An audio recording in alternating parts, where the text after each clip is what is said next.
Before being the #1 best-selling author of Think on These Things, before NLP training and maximum performance training, I worked with burn patients for 8 years. Working in the Arizona Burn Center was pivotal in my understanding of the human condition. I mean, you could see a 6'5" gangster crying from a finger burn. Yeah.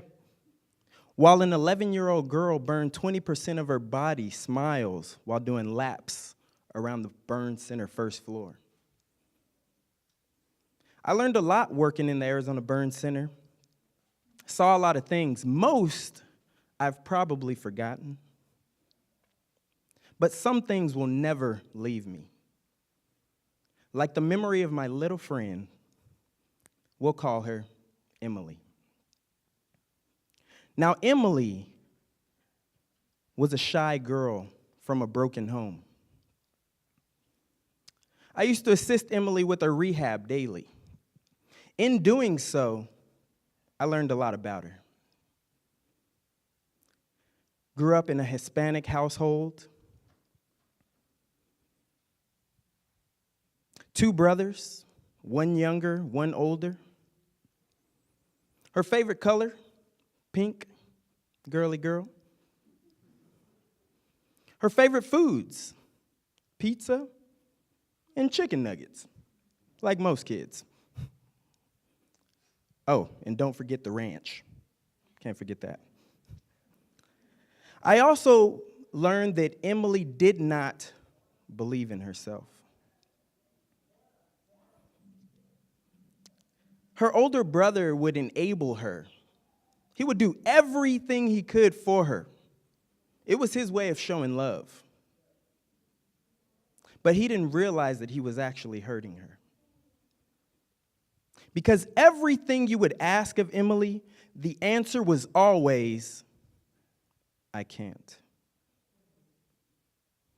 Let's get out of bed, Emily. I can't. Let's do your exercises, Emily. I can't. How about we go to the playroom? I can't.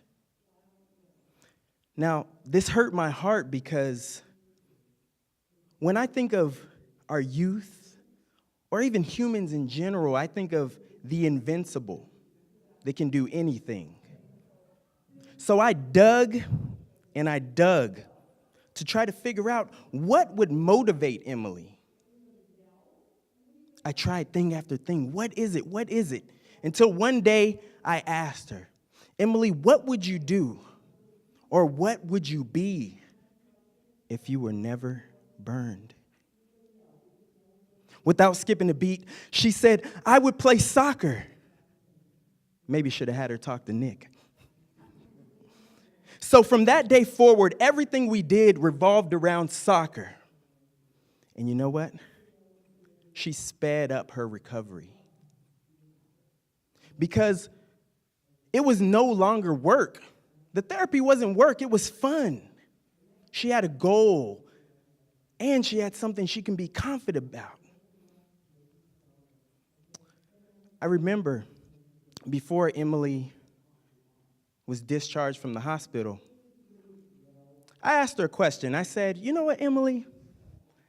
I just want to know. I wanted to know from her own mouth. She was a smart girl. Out of all the people that worked with you, Emily, you gave a lot of them a hard time. Why did you let me help you? What she said surprised me. She said, the way you talk to me, I could tell you really care. Now, I know everybody who worked with Emily, and I can guarantee you that they all cared. But what she said was, the way you talk to me, I could tell you really care.